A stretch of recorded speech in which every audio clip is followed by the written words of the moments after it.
اہم خبر یہ ہے کہ بھارت کے روس سے تیل خریدنے پر خوش نہیں۔ بھارتی وزیر اعظم نے مجھے روس سے تیل نہ خریدنے کی یقین دہانی کرائی ہے۔ میں نے دنیا میں 8 جنگیں رکوائی ہیں۔ پاکستان کے وزیر اعظم نے کہا ہے کہ میں نے لاکھوں زندگیاں بچائیں۔ پاک بھارت جنگ میں 7 طیارے گرائے گئے۔ CIA کو وینزویلا میں کارروائیوں کا حکم دیا ہے۔ ٹرمپ کا وینزویلا میں رجیم چینج کے حوالے سے سوال کا جواب دینے سے گریز۔ یوکرین جنگ بھی رکوائیں گے۔ بھارت جلد روس کے ساتھ تیل کی تجارت بند کر دے گا۔ پیوٹن کو یوکرین سے متعلق ڈیل کرنا ہوگی۔ حماس معاہدوں پر عمل نہیں کرتا تو اسرائیل دوبارہ لڑائی شروع کر سکتا ہے۔ لڑائی تب شروع ہوگی جب میں اسرائیل سے کہوں گا ٹیرف امریکہ کی سلامتی کے لیے انتہائی اہم ہے۔ میں نے 6 جنگیں ٹیرف کے ذریعے روکی۔ پیوٹن اور زیلنسکی کے درمیان دشمنی یوکرین جنگ روکنے میں سب سے بڑی رکاوٹ ہے۔ چاہتے ہیں کہ حماس غیر مسلح ہو۔ حماس کو غیر مسلح کرنے کے لیے امریکی فوج کی ضرورت نہیں پڑے گی۔ امریکہ AI کے میدان میں چین کو بہت پیچھے چھوڑ چکا ہے۔ اچھی خبر، حکومت نے پیٹرولیم مصنوعات کی قیمتوں میں کمی کر دی ہے۔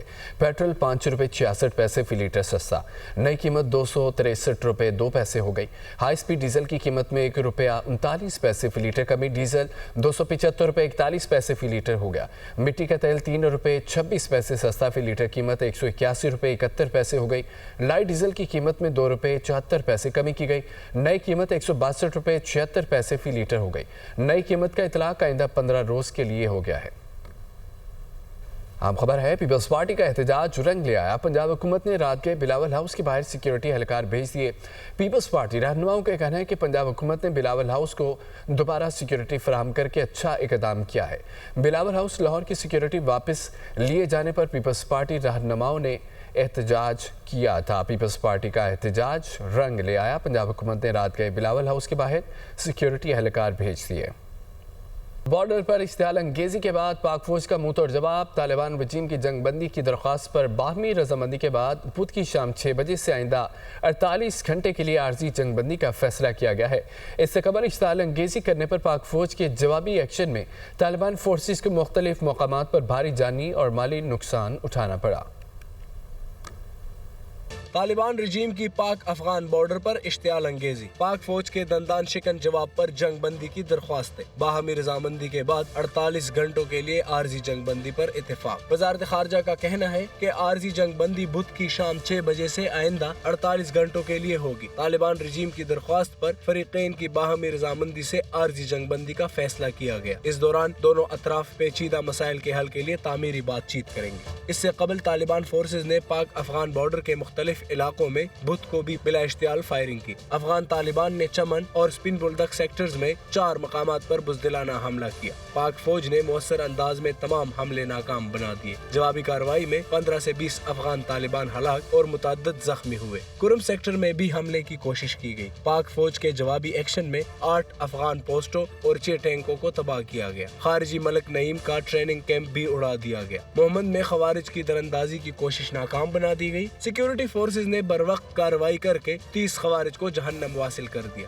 سیکیورٹی ذرائع کے مطابق پاکستان نے قندھار اور کابل میں افغان طالبان اور خوارج کے ٹھکانوں کو بھی نشانہ بنایا۔ قندھار میں افغان طالبان کے 2 بٹالین ہیڈ کوارٹرز اور 1 بارڈر بریگیڈ کو تباہ کیا گیا۔ کابل میں فتنہ الخوارج کے مرکز اور لیڈرشپ کو نشانہ بنایا گیا۔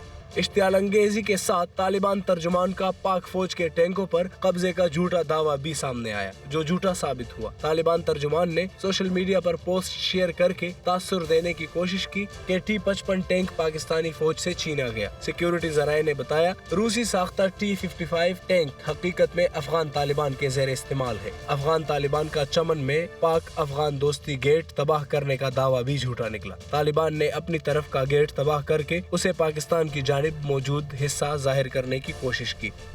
فیلڈ مارشل سید عاصم منیر نے صدر مملکت سے ایوان صدر میں ملاقات کی ہے۔ فیلڈ مارشل نے صدر مملکت آصف علی زرداری کو ملک کی مجموعی داخلی اور خارجی سیکیورٹی صورتحال پر بریفنگ دی۔ افغان طالبان حکومت کی جارحانہ اور اشتعال انگیز کارروائیوں اور اس سے پیدا حالیہ سیکیورٹی صورتحال سے بھی آگاہ کیا۔ رپورٹ دیکھیے۔ صدر مملکت آصف علی زرداری سے فیلڈ مارشل سید عاصم منیر کی ملاقات، داخلی و خارجی سیکیورٹی صورتحال پر بات چیت۔ ایوان صدر سے جاری اعلامیے کے مطابق ملاقات میں فیلڈ مارشل نے صدر مملکت کو ملک کی مجموعی داخلی و خارجی سیکیورٹی صورتحال پر بریفنگ دی۔ فیلڈ مارشل نے افغان طالبان حکومت کی جارحانہ اور اشتعال انگیز کارروائیوں سے پیدا حالیہ سیکیورٹی صورتحال سے آگاہ کیا۔ انہوں نے افغان طالبان حکومت کی جارحیت کے جواب میں پاک فوج کی محتاط اور مؤثر کارروائیوں سے بھی آگاہ کیا۔ اعلامیے کے مطابق صدر مملکت نے پاک فوج کی قوت، جرت، صلاحیت اور تیاری پر مکمل اعتماد کا اظہار کیا اور افغان بارڈر پر سرحد پار حملوں کا فوری اور پیشہ ورانہ جواب دینے پر پاک فوج کی مہارت کو سراہا۔ ان کا کہنا تھا کہ پاکستان اپنی قومی خود مختاری اور علاقائی سالمیت کے تحفظ کے لیے ہر ممکن اقدام کرے گا۔ افغان طالبان نے ہم پر جنگ مسلط کی ہے اور ہم نے اب انہیں بھی اس جنگ میں لپیٹا ہے۔ وزیر اعظم کی مشیر برائے سیاسی امور سینیٹر رانا ثناء اللہ نے پروگرام دنیا مہر بخاری کے ساتھ میں گفتگو کرتے ہوئے کہا کہ ہم تو پہلے ہی حالت جنگ میں ہیں۔ افغان طالبان و فتنہ الخوارج نے 20-25 سال سے ہمیں حالت جنگ میں مبتلا کر رکھا ہے۔ یہ پریسیشن سٹرائکس کا فیصلہ اور پھر افغانستان کا یہ دعویٰ کہ انہوں نے جو حملہ کیا وہ ایک جوابی کارروائی کے طور پر کیا کیونکہ پاکستان گزشتہ ہفتے ان کی سرزمین پر فضائی حملے کر رہا تھا، یہ الزام وہ لگا رہے ہیں۔ ایسی صورتحال میں ہم انٹرنیشنل ایکٹرز کی طرف تو بڑھیں گے یقینی طور پر، ہم اس میڈییشن میں اور اس سیز فائر کا دیکھیں ہم تو حالت جنگ میں ہے ہی ہیں۔ ہمیں تو انہوں نے حالت جنگ میں پچھلے 20-25 سال سے مبتلا کیا ہوا ہے۔ یہ دہشت گردی جو ہے یہ تو اس جنگ سے بھی بری جنگ ہے، یعنی چھپا ہوا دشمن جو ہے وہ سامنے دشمن سے جو ہے وہ 10 گنا زیادہ خطرناک ہوتا ہے۔ ہمارے اوپر تو انہوں نے جنگ مسلط کی ہوئی ہے، ہم تو مسلسل اس جنگ میں ہیں۔ اب جو ہے وہ ہم نے ان کو بھی جو ہے وہ ساتھ جو ہے وہ ان کو لپیٹا ہے اس جنگ میں کہ آپ بھی ذرا اس کا مزہ چکھیں ذرا۔ تو اب جو ہے وہ اب جنگ جو بھی ہوگی وہ اسی طرح سے ہوگی کہ وہ صرف ہم ہی نہیں اس کو فیس کریں گے، ہم ہی اس کا شکار نہیں ہوں گے۔ اب اگر یہ ہوگی تو پھر دونوں ہوں گے، اور اگر نہیں ہوگی تو پھر دونوں جو ہے وہ اپنے اپنی سرحدوں میں اپنے اپنے ملک میں جو ہے وہ پرامن طریقے سے جو ہے وہ اپنا کام کریں۔ سہیل آفریدی نے وزیر اعلیٰ خیبر پختونخوا کے عہدے کا حلف اٹھا لیا۔ گورنر فیصل کریم کنڈی نے وزیر اعلیٰ سہیل آفریدی سے حلف لیا۔ سہیل آفریدی نے بطور 30ویں وزیر اعلیٰ خیبر پختونخوا عہدے کا حلف اٹھایا ہے۔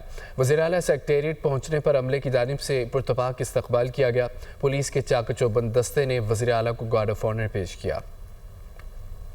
سہیل آفریدی نے بطور وزیر اعلیٰ خیبر پختونخوا اپنے عہدے کا حلف اٹھا لیا۔ حلف برداری کی تقریب گورنر ہاؤس پشاور میں منعقد ہوئی۔ گورنر خیبر پختونخوا فیصل کریم کنڈی نے پشاور ہائی کورٹ کے فیصلے کے بعد سہیل آفریدی سے حلف لیا۔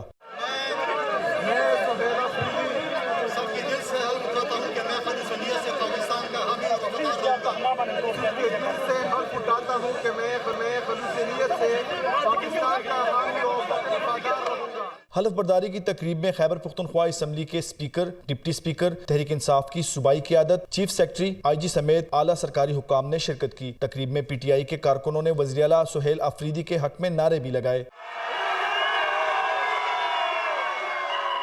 گورنر ہاؤس میں منعقدہ حلف برداری کی تقریب شدید بدنظمی کا شکار ہوئی۔ مقامی رہنما سٹیج کے گرد جمع ہونے والے تحریک انصاف کے کارکنوں کو ہٹانے میں یکسر ناکام نظر آئے، جبکہ کارکن تقریب ختم ہونے سے قبل ہی چائے اور بسکٹوں پر ٹوٹ پڑے۔ آگے بڑھتے ہوئے آپ کو بتائیں کہ وزیر اعلیٰ پنجاب مریم نواز نے کہا ہے کہ سابق دور میں حکمرانوں کی ناک کے نیچے فراڈ ہوتا رہا، کسی نے پرواہ نہ کی۔ سرکاری اراضی کے ایک ایک انچ کی حفاظت ہمارا فرض ہے۔ وزیر اعلیٰ پنجاب مریم نواز کی زیر صدارت اجلاس میں فیڈمک اور پیڈمک کی آڈٹ رپورٹ پیش کی گئی۔ فیڈمک اور پیڈمک کی رپورٹ میں متعدد بے ضابطگیوں کا انکشاف کیا گیا۔ وزیر اعلیٰ مریم نواز کا فیڈمک اور پیڈمک میں گھپلوں کا سخت نوٹس، ذمہ داروں کے خلاف کارروائی کا فیصلہ۔ فیڈمک اور پیڈمک سمیت انڈسٹریل اسٹیٹس بارے پالیسی کا آج سر نو جائزہ لینے کی ہدایت۔ اجلاس میں سیالکوٹ میں نئی انڈسٹریل اسٹیٹ کے قیام کی اصولی منظوری۔ سیالکوٹ ایئرپورٹ کے قریب 400